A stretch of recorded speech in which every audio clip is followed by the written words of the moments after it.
ಏನ್ ಸಮಾಚಾರಕ್ಕೆ ಸ್ವಾಗತ. ನಾನು ವಿಜಯ್ ವೀರಪ್ಪ. ಮೊದಲಿಗೆ ಹೆಡ್ಲೈನ್ಸ್.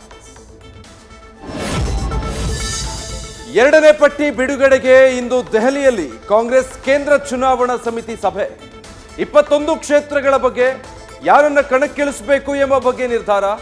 ಸಿಇಸಿ ಸಭೆ ನಂತರ ನಾಳೆ ಎರಡನೇ ಕಾಂಗ್ರೆಸ್ ಪಟ್ಟಿ ಘೋಷಿಸುವ ಸಾಧ್ಯತೆ. ಕಾಂಗ್ರೆಸ್ ಸಿಇಸಿ ಸಭೆ ಹಿನ್ನೆಲೆ ದೆಹಲಿಗೆ ದೌಡಾಯಿಸಿದ ಸಚಿವ ಕೆಎಚ್ ಮುನಿಯಪ್ಪ. ಸಭೆಯಲ್ಲಿ ಕೋಲಾರ ಲೋಕಸಭಾ ಕ್ಷೇತ್ರದ ಅಭ್ಯರ್ಥಿ ಯಾರೆಂದು ಅಂತಿಮ. ಮಲ್ಲಿಕಾರ್ಜುನ ಖರ್ಗೆ ಭೇಟಿ ವೇಳೆ ಕ್ಷೇತ್ರದ ಬಗ್ಗೆ ಮಾತುಕತೆ.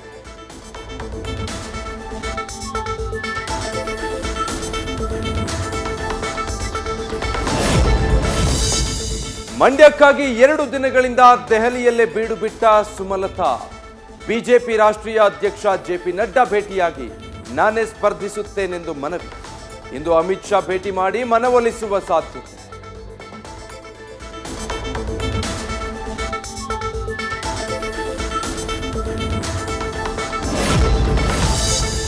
ಇಪ್ಪತ್ತೆಂಟು ಕ್ಷೇತ್ರಗಳಲ್ಲಿ ಕಾಂಗ್ರೆಸ್ ಸೋಲಿಸೋದು ನಮ್ಮ ಉದ್ದೇಶ. ಜೆಡಿಎಸ್ ಶಕ್ತಿ ಹೆಚ್ಚಿರೋ ಕ್ಷೇತ್ರಗಳಲ್ಲಿ ನಮ್ಮನ್ನ ಹೇಗೆ ಬಳಸಬೇಕು ಅಂತ ಬಿಜೆಪಿ ಜೊತೆ ಚರ್ಚೆ ಆಗಬೇಕಿದೆ. ನಮ್ಮನ್ನು ಕಡೆಗಣಿಸಿದ್ರೆ ಅದರಿಂದಾಗುವ ಪರಿಣಾಮಗಳಿಂದ ಚರ್ಚೆ ಮಾಡಿದ್ದೇವೆ ಎಂದ ಎಚ್ಡಿಕೆ.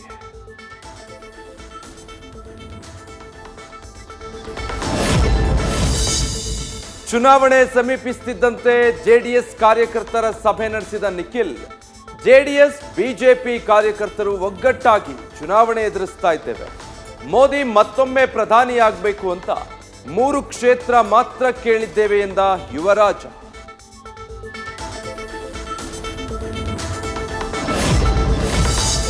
ಮೋದಿ ಅಲೆ ಚಂದ್ರಚೂಡರಿಂದ ಪಂಚರ್ ಆಗೋಗಿದೆ. ನಾ ಕಾವುಂಗಾ ನಾ ಕಾನೆ ದೂಂಗಾ ಅಂತಿದ್ದ ಮೋದಿ ಮುಖವಾಡ ಬಾಂಡ್ನಿಂದ ಕಳಚಿ ಬಿದ್ದಿದೆ.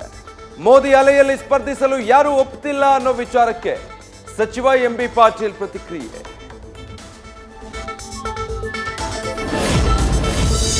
ಮೋದಿ ಸರ್ಕಾರದಿಂದ ಆಗಿರುವ ಕೆಲಸಗಳ ಬಗ್ಗೆ ಜನರೇ ಹೇಳ್ತಾ ಇದ್ದಾರೆ. ಜನ ಬಿಜೆಪಿ ಮೋದಿ ಜೋಶಿಗೆ ವೋಟ್ ಹಾಕಲು ತುದಿಗಾಲಲ್ಲಿ ನಿಂತಿದ್ದಾರೆ. 1,00,000ಕ್ಕೂ ಹೆಚ್ಚು ಮತಗಳಿಂದ ಗೆಲ್ಲುವ ವಿಶ್ವಾಸವಿದೆ ಎಂದ ಪ್ರಹ್ಲಾದ್ ಜೋಶಿ. ಲೋಕಸಭಾ ಚುನಾವಣೆ ಹಿನ್ನೆಲೆ ಸುಮಾರು 1 ಕೋಟಿ ಹಣ ವಶಕ್ಕೆ. ಮಂಡ್ಯದ ಮದ್ದೂರಿನ ನಿಡಘಟ್ಟ ಚೆಕ್ಪೋಸ್ಟ್ನಲ್ಲಿ ದುಡ್ಡು ಸೀಸ್. ಸೂಕ್ತ ದಾಖಲೆ ಒದಗಿಸದ ಹಿನ್ನೆಲೆ ಕಾರಿನಲ್ಲಿ ಸಾಗಿಸಲಾಗ್ತಿದ್ದ ಹಣ ವಶಕ್ಕೆ ಪಡೆದ ಅಧಿಕಾರಿಗಳು.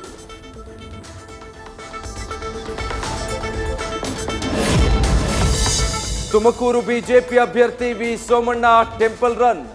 ದಸರಿಘಟ್ಟ ಚೌಡೇಶ್ವರಿ ದೇವಸ್ಥಾನ, ನೊಣವಿನಕೆರೆ, ಕಾಡಸಿದ್ದೇಶ್ವರ ಮಠ ಸೇರಿ ನಾನಾ ಕಡೆ ಭೇಟಿ.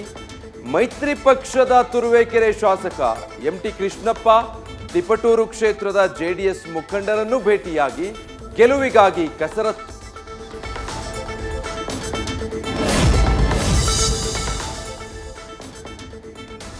ಮಾಜಿ ಸಿಎಂ ಎಚ್ಡಿಕೆಗೆ ಹೃದಯ ಸಂಬಂಧಿ ಸಮಸ್ಯೆ.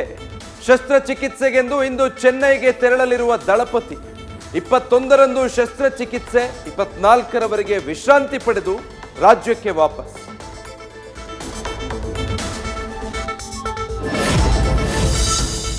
ನಾವು ಶಕ್ತಿ ವಿರುದ್ಧ ಹೋರಾಡ್ತಾ ಇದ್ದೇವೆಂದು ವಿವಾದ ಸೃಷ್ಟಿಸಿದ ರಾಹುಲ್ ಗಾಂಧಿ. ಶಕ್ತಿಯ ವಿನಾಶ ಮಾಡೋದಾಗಿ ಹೇಳಿದ ರಾಗ ಹೇಳಿಕೆಗೆ ಪ್ರಧಾನಿ ಮೋದಿ ವಾಗ್ದಾಳಿ. ನಾನು ಧಾರ್ಮಿಕ ಶಕ್ತಿಯ ಬಗ್ಗೆ ಮಾತಾಡಿದ್ದಲ್ಲ, ಮೋದಿ ಬಗ್ಗೆ ಮಾತಾಡಿದ್ದಾಗಿ ಕಾಂಗ್ರೆಸ್ ನಾಯಕ ಸ್ಪಷ್ಟನೆ. ತೆಲಂಗಾಣ ರಾಜ್ಯಪಾಲೆ ಹುದ್ದೆಗೆ ರಾಜೀನಾಮೆ ನೀಡಿದ ತಮಿಳಿಸೈ ಈ ಬಾರಿ ಲೋಕಸಭಾ ಚುನಾವಣೆಯಲ್ಲಿ ಬಿಜೆಪಿ ಅಭ್ಯರ್ಥಿಯಾಗಿ ಚೆನ್ನೈ ದಕ್ಷಿಣದಿಂದ ಸ್ಪರ್ಧೆ ಸಾಧ್ಯತೆ. 3ನೇ ಪಟ್ಟಿಯಲ್ಲಿ ಹೆಸರು ಪ್ರಕಟವಾಗುವ ನಿರೀಕ್ಷೆ.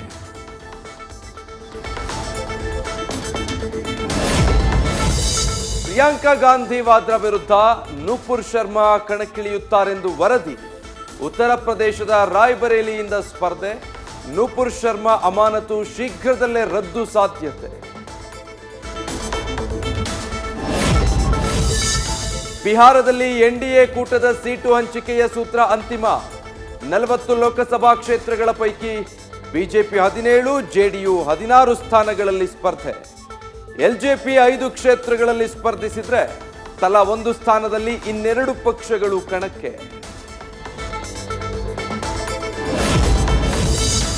ತಮ್ಮ ಮೊಮ್ಮಗನಿಗೆ ಭರ್ಜರಿ ಗಿಫ್ಟ್ ಕೊಟ್ಟ ಇನ್ಫೋಸಿಸ್ ಸಹ ಸಂಸ್ಥಾಪಕ ನಾರಾಯಣಮೂರ್ತಿ 243 ಕೋಟಿ ರೂಪಾಯಿ ಮೌಲ್ಯದ 15 ಲಕ್ಷ ಷೇರು ಉಡುಗೊರೆ. ಪುತ್ರ ರೋಹನ್, ಮಗ ಏಕಾಗ್ರಹ ಮೂರ್ತಿಗೆ ಗಿಫ್ಟ್.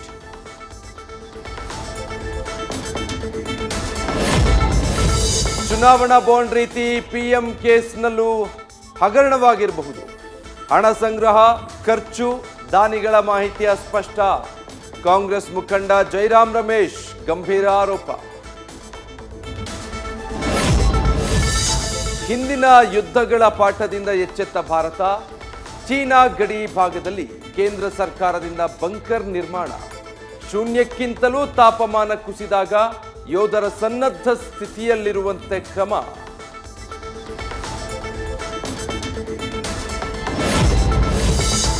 ದೇವಸ್ಥಾನಕ್ಕೆ ರೋಬೋ ಆನೆ ಗಿಫ್ಟ್ ಕೊಟ್ಟ ನಟಿ ಪ್ರಿಯಾಮಣಿ. ಕೇರಳದ ಎರ್ನಾಕುಲಂನ ಮಹಾದೇವ ದೇವಸ್ಥಾನಕ್ಕೆ ಉಡುಗೊರೆ. 3 ಮೀಟರ್ ಎತ್ತರ, 8,000 ಕೆಜಿ ತೂಕವಿದ್ದು ನೈಜದಂತೆ ಭಾಸವಾಗುವ ರೋಬೋ ಆನೆ.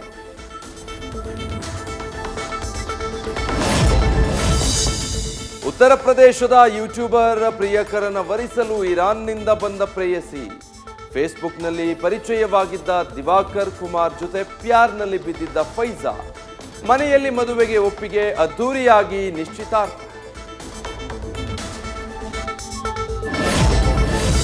ಮಾರ್ಚ್ 22ರಿಂದ IPL ಆರಂಭ ಹಿನ್ನೆಲೆ ಬೆಂಗಳೂರಿಗೆ ಬಂದ ಕಿಂಗ್ ಕೊಹ್ಲಿ. ನಾವು ಈ ಸಲ ಕಪ್ ಗೆದ್ದೇ ಗೆಲ್ತೀವಿ ಅಂತ ವಿಶ್ವಾಸ. ಇಂದು ಅನ್ಬಾಕ್ಸಿಂಗ್ನಲ್ಲಿ RCB ಹೆಸರು ಬದಲು ಸಾಧ್ಯ. ನ್ಯೂಸ್ ಫಸ್ಟ್, ನಿರ್ಭೀತಿಯಿಂದ ನಿಮ್ಮ ಪರವಾಗಿ.